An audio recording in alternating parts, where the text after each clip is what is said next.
সমস্যা কি? হ্যালো, আপনি কই? কি সমস্যা রে ভাই? ভোরবেলা ফোন দিছস কে? কি এ ৭ সকাল মিয়া, ২টা বাজে।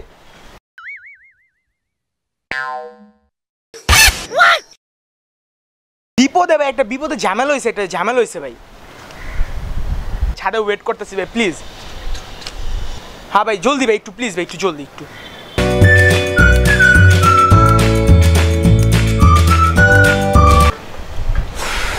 কি ঝামেলা ক? প্যারা দিয়ে উঠাইছস বাইরে, তবে তাতে বল কি ঝামেলা?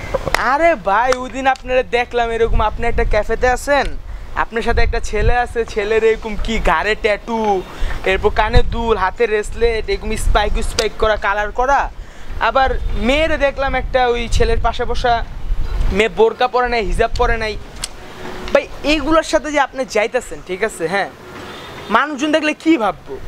বলবো তো আপনি আগের জুনায়েদ হয়ে গেছেন, আপনি চেঞ্জ হয়েছেন, আবার আগের মতো হয়ে যেতেছেন, আপনি চেঞ্জ হয়েছেন, এগুলো তো মানুষ বলবো না। মানুষ তো অলরেডি কথা বলা শুরু করে দিছে এগুলা। তুই রাইসার সাথে লাস্ট ভিডিও চ্যাট কবে করছিস?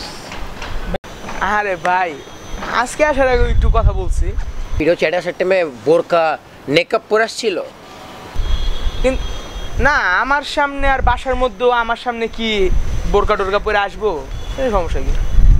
ইসলামী শরীয়ত মোতাবেক তো কোনো অ্যাডাল্ট মেয়ে হাজব্যান্ড ছাড়া, বাবা ছাড়া, মানে কোনো অচেনা পুরুষের সামনে চেহারা দেখানো হারাম। তো তুই তো তোর গার্লফ্রেন্ডে যে হারাম কাজ করে, তোর গার্লফ্রেন্ডেরও পাপ হইতেছে, তোরও পাপ হইতেছে। এটা হিপোক্রিসি কেন? তারপর আর কি জানি তোর ঝামেলা? ওই যে ছেলেটার সাথে আমাকে তুই দেখছিস ক্যাফেতে, ওর গলায় ট্যাটু, চুল স্পাইক করা, বড় বড়, হাতে ব্রেসলেট। আচ্ছা, লিঙ্কিন পার্কের যে চেস্টার কদিন আগে যে মারা গেল, চিনিস? ভাই চেস্টার, আমি তো ওর বিশাল বড় হিউজ ফ্যান ভাই, ডাই হার্ট ফ্যান। ছোটকাল থেকে ভাই ওর গান টান শুনে আসি।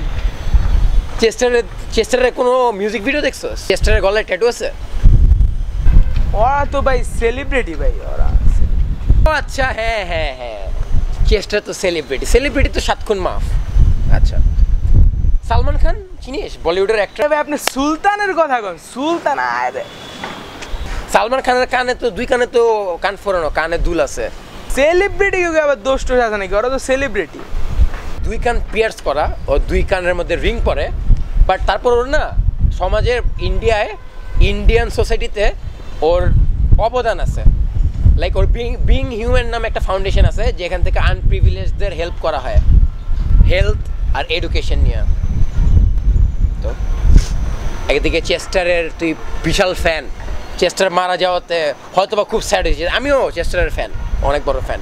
চেস্টারের গলায় ট্যাটু, কানে পিয়ার্স করা, ওইটা কোনো দোষ নেই। Chester celebrity. সালমান খান সুলতান, তার কানে রিং পরা, তারও কোনো দোষ নেই, সেলিব্রিটি। মানলাম তাদের তো সমাজে অবদান আছে, ঠিক আছে।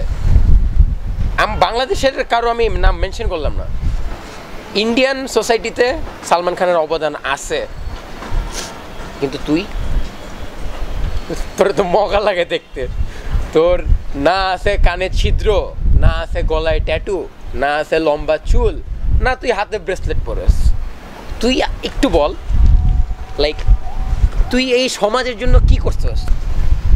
ভাই আমি তো রিং টিংও পরি না, চুল স্পাইকও করি না, সমাজের জন্য কোনো কাজও করি নাই। আমার কাজ মনে করেন কে কী করে এগুলো একটু দেখা সাক্ষাৎ করে আর কি, মানুষের পার্সোনাল লাইফ নিয়ে একটু গুদাগুদি করি ভাই। এই তো তুই যখন কিছু করিস নাই, তো তুই আরেকজনকে কেমনে জাজ করতেছিস? জানোস যে ছেলের কথা বললি, যে মানে যে আমার সাথে ছিল, স্পাইক করা, ট্যাটু আছে, ওই ছেলে তুই আউটলুক দেখেই তুই আমাকে চার্জ করা শুরু করলি যে আমি ওর সাথে কেন চললি। ছেলেটা ভালো কিনা খারাপ এটা তার গেট আপ দেখে বোঝা যায়। সালমান খান তো আমি বলবো তো সালমান খান ভালো না, আর কানে রিং পরে। মানুষের ড্রেস আপ, মানুষের গেট আপ, এটা তাদের টোটালি পার্সোনাল ব্যাপার, এটা মানে নিজস্ব দৃষ্টিভঙ্গি। কিন্তু একটা খারাপ বলবো না, আমি বলবো তোর ভাষাই বলি, তোর না অ্যাকচুয়ালি তোদের মতো মেন্টালিটি যাদের আছে তাদের ভাষায় বলি, আউটলুক দেখে যে জাজ করিস, একটু গিয়ে দেখাসি মানে ভালো মতো আগে রিসার্চ কর যে ওই ছেলেটা কি আসলে ওর আউটলুক যেরকম ও কি মানে মানুষটা ওইরকম কিনা। ওই ছেলের সমাজের প্রতি অবদান আছে। আমার সাথে ও আলোর পরশের ফাউন্ডেশনে কাজ করে, ঠিক আছে? এটা ওর ব্যক্তিগত ব্যাপার, এটা ওর ফ্যামিলিগত ব্যাপার। ওর ফ্যামিলি থেকে প্রবলেম না হইলে ওর নিজের কাছে যেটা ভালো লাগে ও করতেই পারে, স্বাধীন দেশ। আগে দেখ ও কোনো অপরাধ করতেছে কিনা।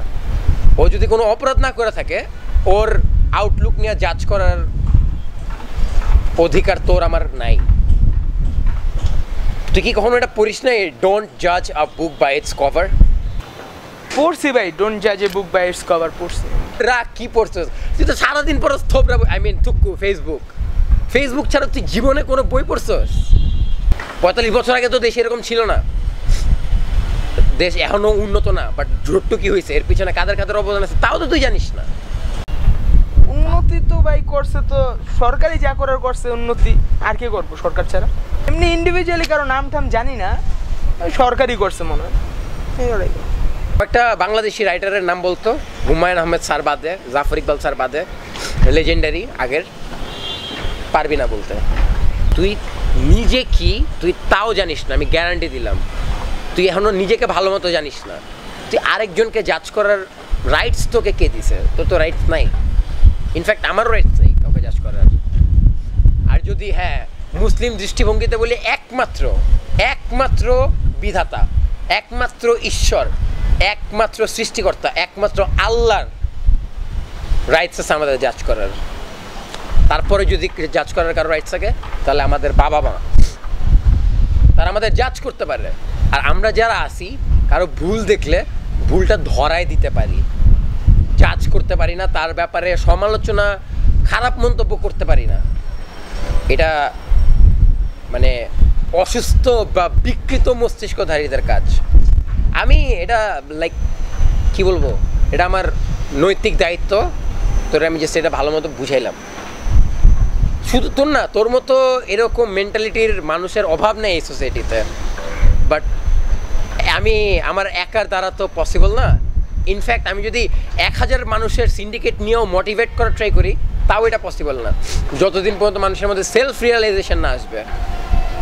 দেখ তুই তোর ঝামেলা আমি বুঝলাম, এটা আসলে অনেক বড় ঝামেলা। আর তুই যে বললি না আমার চেঞ্জের কথা, অ্যাকচুয়ালি আমি তো মানুষকে দেখানোর জন্য চেঞ্জ হইনি, আমি চেঞ্জ হয়েছি আমার নিজের জন্য। সো আমি যদি নিজের কাছে ফ্রেশ থাকি, দ্যাটস এনাফ। মানুষ আমার চেঞ্জ নিয়ে কটুক পজিটিভ থিঙ্ক করতেছে, কটুক নেগেটিভ ভাইবস আসতেছে, এটা আমার জন্য কোনো ম্যাটার করে না।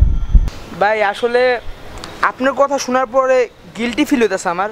আমি আসলেই ভাই একটা অসুস্থ মস্তিষ্কধারী। আর কি আমি এরকম একটা মানুষের আউটলুক দেখে আমি জাজ করি, এই জিনিসটা ভাই আসলে আমার করা উচিত না। Even with our personal life, এটা নিয়ে আমার ইন্টারফেয়ার করার কোনো অধিকার আমার নাই। আমি ভাই বুঝতে পারছি ভাই, আসলেই ভাই এগুলা যার পার্সোনাল ম্যাটার ভাই, এটা নিয়ে আমাদের বলার কিছু নাই। আসলে আমার কথাটা ভুল হয়ে গেছে ভাই। আসলে ভাই শুধু আমি একলা না ভাই, এই সমাজে আমার মতো অনেকেই আছে যারা মানুষ এরকম অসুস্থ মস্তিষ্কধারীর মতো জাজ করে বেড়ায়। ভাই আমি তো ভাই অন্ততপক্ষে চেষ্টা করবো চেঞ্জ হওয়ার, কিন্তু ভাই আমার মতো তো এই সোসাইটিতে অভাব নেই ভাই, সবাইকে আর জিনিসটা চেষ্টা করবে। Hello lovers, supporters and haters. This is my very first collaboration in my own channel. করতাম না অ্যাকচুয়ালি, এই মোটাকে আনছি, মোটাকে রোস্ট করে, মোটার মেন্টালিটিকে রোস্ট করে। বেসিক্যালি আমি যে জন্য ভিডিও বানাই, সোশ্যাল অ্যাওয়ারনেস ক্রিয়েট করার ট্রাই করছি, আমি জাস্ট ট্রাই করছি। আর এই এত বড় ভিডিওর মেইন যে মোটিভটা ছিল, প্লিজ আসুন, লেটস চেঞ্জ আওয়ার মেন্টালিটি। তাহলে ইনশাল্লাহ আই এম অলমোস্ট শিওর যে আমরা খুব তাড়াতাড়ি একটা ভালো সোসাইটি পাবো। আর হ্যাঁ, আমি বলবো না এবার যে সাবস্ক্রাইব করতে আমার চ্যানেল, কারণ যারা আমার ভিডিওটা দেখতেছেন হয়তো বা তাদেরকে আমি রোস্ট করছি, তাদের মধ্যে অনেকের মেন্টালি এরকম থাকতে পারে। আমি কথাটা অফেন্সিভভাবে বলতেছি না, আমি জাস্ট ফর এক্সাম্পল বলছি। আর ওকেও পচাইছে, এটা টোটালি ইমাজিনারি ছিল, দ্যাটস ইট। আর হ্যাঁ, অবশ্যই ওর চ্যানেলের লিঙ্কটা এখানে দেওয়া আছে, don't forget to subscribe his channel. বাচ্চা মানুষ, ইউটিউবে নতুন কাজ করতেছে, and he is doing very good. Thank you.